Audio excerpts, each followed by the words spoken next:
basketball has really consumed my life for a year. So I feel like it'll be good for me to kind of reflect back on everything that's happened. Like, I feel like I didn't even have time to really reflect on my college career because it ended so fast. I feel like taking some time to myself and really enjoying that and reflecting back. There's no place for it. And we've been professional throughout the whole entire thing, but I've never been called the things that I've been called on social media, and there's no place. Caitlin Clark has revealed she is taking a break from basketball until April. Meanwhile, Alyssa Thomas spoke out about the slurs she received from Caitlin Clark fans. Ryan Ruo: Caitlin will not play off-season basketball 200-plus days until we see Caitlin Clark play basketball again. Allow me to publicly thank the Indiana Fever for putting up such a great fight tonight and for battling back again and again and again all season long. Let me thank Caitlin Clark and Aaliyah Boston and Kelsey Mitchell and all the rest for refusing to say die, refusing to lose, fighting back again and again and again, and playing at a much higher level than they should be at this stage and age. Was I ever entertained? Allow me to publicly thank the Indiana Fever for putting up such a great fight tonight and for battling back again and again and again all season long. Let me thank Kate Clark and Aaliyah Boston and Kelsey Mitchell and all the rest for refusing to say die, refusing to lose, fighting back again and again and again, and playing at a much higher level than they should be at this stage and age. Was I ever entertained? Things that this group accomplished that, a lot of people probably didn't think was possible, one, to start the season, and two, after the start we had to the season. So, yeah, it'll definitely be probably a little weird for me over the course of the first couple of weeks, and then I'm sure I'll get bored and pick up a basketball again. So, Caitlin Clark also got tackled to the ground in her last game. No surprise there, and of course, no foul was given. Can someone explain to me how that wasn't in a foul? Wait, I already know it because We don't want fans that are going to degrade us and call us names. I mean, we already see what's happening in the world and what we have to deal with in that aspect. And we come to play basketball for our job, and it's fun, but we don't want to go to work every day and have social media blown up over things like that. It's uncalled for, and something needs to be done, whether it's, them checking their fans or this league checking. There's no time for it anymore. Alyssa Thomas was not happy after the game, even thought she was a part of her team's success. She was unhappy with the way fans treat her throughout the game, specifically calling out Fever fans. Yet when she got tackled by Angel Reese a while ago, she had nothing to say, but when it's Caitlin, it's a different story. Clark now has 761 points, breaking the record once held by Simone Augustus. However, there is a caveat. Augustus set the mark back in 2006 when the WNBA regular season was just 34 games. Clark broke the record in 39 games. Is Caitlin Clark's decision to rest after her breakout WNBA season a turning point in her career? And what does it mean for the future of women's basketball as Caitlin Clark steps off the court for the next 200-plus days? Fans and analysts alike are left wondering how her absence will affect not only the Indiana Fever, but also the WNBA as a whole. Caitlin's decision to prioritize rest over playing overseas or 3v3 basketball signals a shift in her approach to her career. But what does this mean for the WNBA's future viewership and the overall impact on women's sports? Caitlin has given herself a well-deserved break, a move that surprised some but is entirely understandable given her heavy workload this season. Caitlin Clark literally played close to an entire NBA season. Caitlin Clark played in 81 games over the span of 324 days and was on the floor for 2,850 minutes. How I would grade myself, I'm a tough grader. I feel like I had a solid year, but for me, the fun part is, I feel like I'm just scratching the surface, and I'm one that's nitpicking every single thing I do. And I know I want to, help this franchise get even better, help my teammates get even better, be better for my teammates. And I know there's a lot of room for me to continue to improve. So that's what excites me the most. I feel like I can continue to get a lot better. And before we know it, I'm sure we'll all be back here. And let's start by talking about Caitlin's last game. It wasn't just any regular season matchup.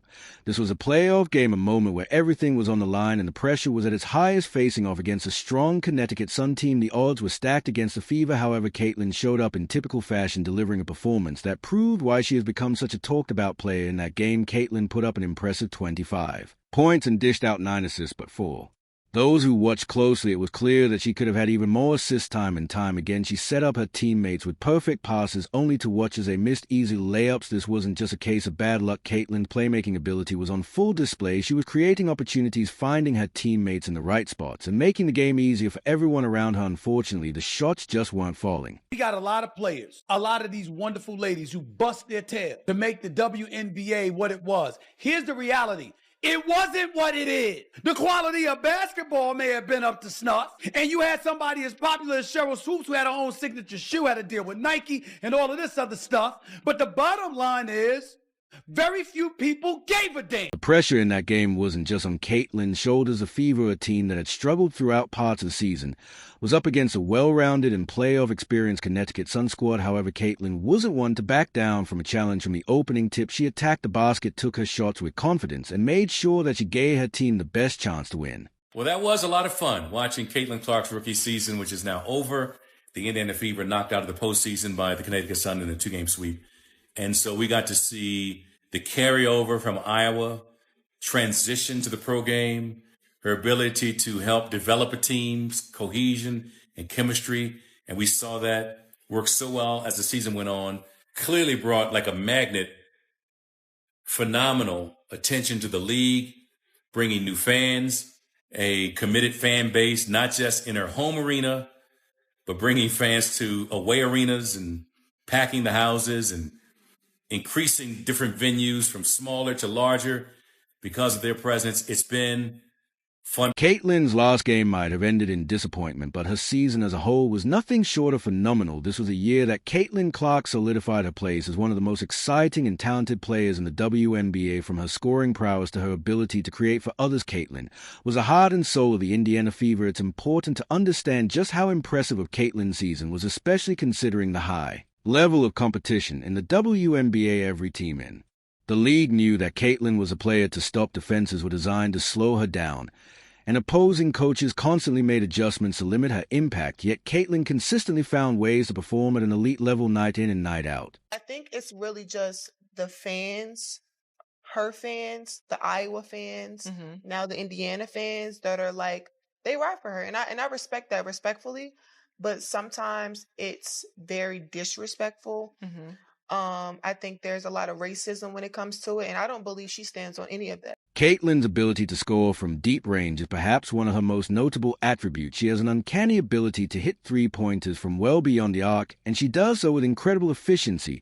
This forces defenders to play her tight, opening up driving lanes that she can exploit with her speed and ball handling skills. But Caitlin isn't just a scorer. She's also one of the best playmakers in the league, regularly dishing out assists and getting her teammates involved in the offense. In fact, Caitlin's playmaking is one of the reasons she stands out from other top scorers. While many players focus solely on putting points on the board, Caitlin has a unique ability to see the floor and make the right pass at the right time. Her 9 assists in her final game were a perfect example of this. And as mentioned earlier, she could have had even more had her teammates converted more of their opportunities. But beyond the numbers, what really set Caitlin apart this season was her leadership. As a young player, Caitlin took on a significant role for the Fever. She became the player that her teammates looked to in crucial moments. Whether it was hitting a big shot in the closing minutes or making a key defensive play, Caitlin was always there when her team needed her the most. This leadership, combined with her on-court talent, made her one of the most important players in the WNBA this year. So will Caitlin Clark be a good pro? Absolutely. Will Caitlin Clark come into the WNBA and do what she's doing right now? Immediately? Absolutely not. Not gonna happen. Okay. I don't know. After such an intense and demanding season, it's no surprise that Caitlin has decided to take some time off. Many WNBA players choose to play overseas during the off-season, not only to stay in shape, but also to earn additional income. However, Caitlin has made the decision to skip overseas play and rest instead. For her, the choice was clear. She needed a break. It's worth noting that the WNBA season can be incredibly grueling, especially for players who take on as much responsibility as Caitlin does. Playing overseas might be tempting, but it also means continuing the same intense schedule with very little time for recovery. For Caitlin, the physical and mental toll of the season was enough to make her realize that rest was the best option. 3rd or 4th in betting odds on being MVP at the WNBA. These people are so disrespectful and so unknowledgeable and so stupid that it gives women's basketball a bad name. In addition to skipping overseas play, Caitlin also decided not to participate in 3v3 basketball, a form of the game that has been growing in popularity. The fast-paced nature of 3v3 requires players to be sharp both offensively and defensively. And while it might have been a fun way to stay in shape, Caitlin knew that her body needed more than just a break from full-court basketball. She needed a complete rest, one that would allow her to fully recover and come back stronger next season. Caitlin's decision to rest is a mature one, especially for someone so young. Many players feel the pressure to keep playing, whether it's to stay in top physical shape or to maintain their place in the league. But Caitlin understands that taking care of her body now will pay dividends in the future. By resting, she's giving herself the opportunity to heal both physically and mentally and ensure that she's ready to perform at her best when the next WNBA season begins. I got a technical for basically being mad at myself because I missed the three and then I went and hit the backboard, and he told me it was disrespectful to the game of basketball. So I don't know. It reminded me of the technical that I got in college where I said, damn it, where it's like a personal frustration.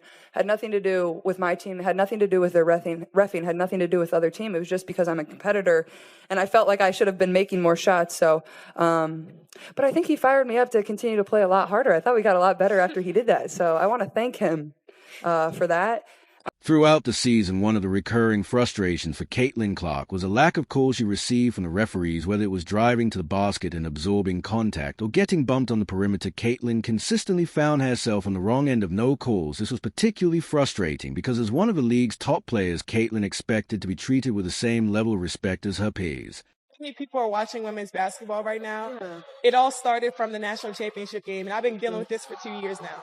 And understanding, like, yeah, negative things have probably been said about me, but honestly, I'll take that because look where women's basketball is. People are talking about women's basketball, but you never would think that we'd be talking about women's basketball. I'll look back in 20 years and be like, yeah, the reason why we watching women's basketball is not just because of one person. It's because of me too, and I want y'all to realize that. In her final game against the Connecticut Sun, this issue came up once again. Caitlin drove to the basket multiple times, only to be met with hard fouls and no whistles from the referees. It was a pattern that had followed her throughout the season, and it's something that has not gone unnoticed by fans, coaches, and analysts alike. The lack of calls is especially perplexing given Caitlin's status as one of the league's rising stars in the NBA, and WNBA star players often get the benefit of the doubt.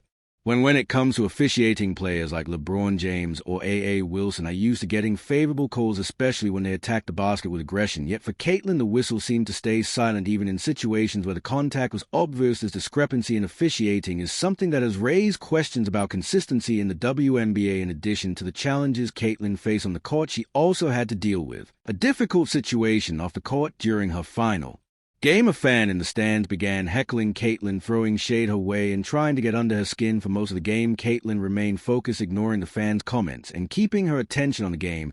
But as the taunts continued, Caitlin finally had enough. In a moment reminiscent of NBA superstar LeBron James, Caitlin pointed out the fan to the arena staff, who promptly removed the individual from the stadium. It was a rare moment of visible frustration from Caitlin, who is known for her poise and composure under pressure, but this incident showed that even the best players have their limits. With Caitlin Clark now out of the playoffs, the landscape of the WNBA postseason has changed. One player who might be feeling a sense of relief is Angel Reese, a fellow star and competitor who has been closely linked with Caitlin throughout the season. The two players have had a competitive rivalry, and with Caitlin now on the sidelines, Angel knows that one of her biggest obstacles to championship run has been removed. While Angel has never publicly expressed any joy at Caitlin's exit from the playoffs, it's clear that Caitlin's absence changes the dynamics of the postseason. Without Caitlin, the Indiana Fever are no longer a threat, and Angel's path to a potential championship becomes a bit clearer. The focus now shifts to other players, with A.I.A. Wilson emerging as the last big star left standing in the playoffs. Caitlin Clark's exit from the playoffs doesn't just affect her Indiana Fever or the playoff race. It has a much broader impact on the WNBA. As a whole, Caitlin's breakout season brought a level of excitement and attention to the league that few players have ever achieved. People don't understand, like, if they think it's personal, but when I get between the lines, if friends or anything, if my teammate right here went to play for another team, I'm going to be competitive. I'm going to talk trash to her just because I'm super competitive, and that's what we do. But off the court, we're going to kick it and have fun. So I think that's a part of the game, and just trying to normalize, like, trash talking is okay, but not taking it personal off the court. And obviously that has become a thing, and people are just trying to make it seem like it's something. But I love Caitlin, and I love her game, and I admire everything she's done.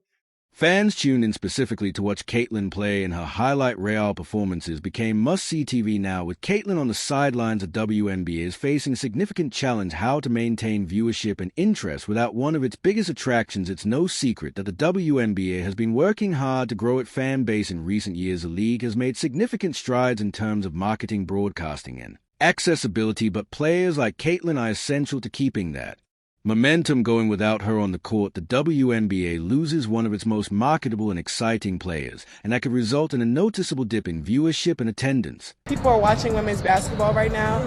It all started from the national championship game, and I've been dealing with this for 2 years now. And understanding, like, yeah, negative things have probably been said about me, but honestly, I'll take that because look where women's basketball is. People are talking about women's basketball, but you never would think that we'd be talking about women's basketball. I'll look back in 20 years and be like, yeah, the reason why we watching women's basketball is not just because of one person. It's because of me too, and I want y'all to realize that. Caitlin Clark's impact on the WNBA goes beyond just her on-court performances. She has become a cultural figure, someone who has drawn new fans to the league and brought a level of excitement that hasn't been seen in years. Now that she's out of the playoffs, there's a sense of loss not just for the Fever, but for the league as a whole. Caitlin brought something special to the WNBA, an energy and excitement that resonated with fans. Her absence will be felt, and it's clear that the WNBA will miss her presence. But if there's one thing we know about Caitlin Clark, it's that she'll come back stronger than ever. She's already shown that she has a talent, drive, and work ethic to be one of the best players in the world, and this break will only give her more time to recharge and refocus. When she returns next season, the WNBA will once again be electrified by her play, and fans will be eagerly awaiting her comeback. If you enjoyed, leave a like and subscribe. More videos on screen.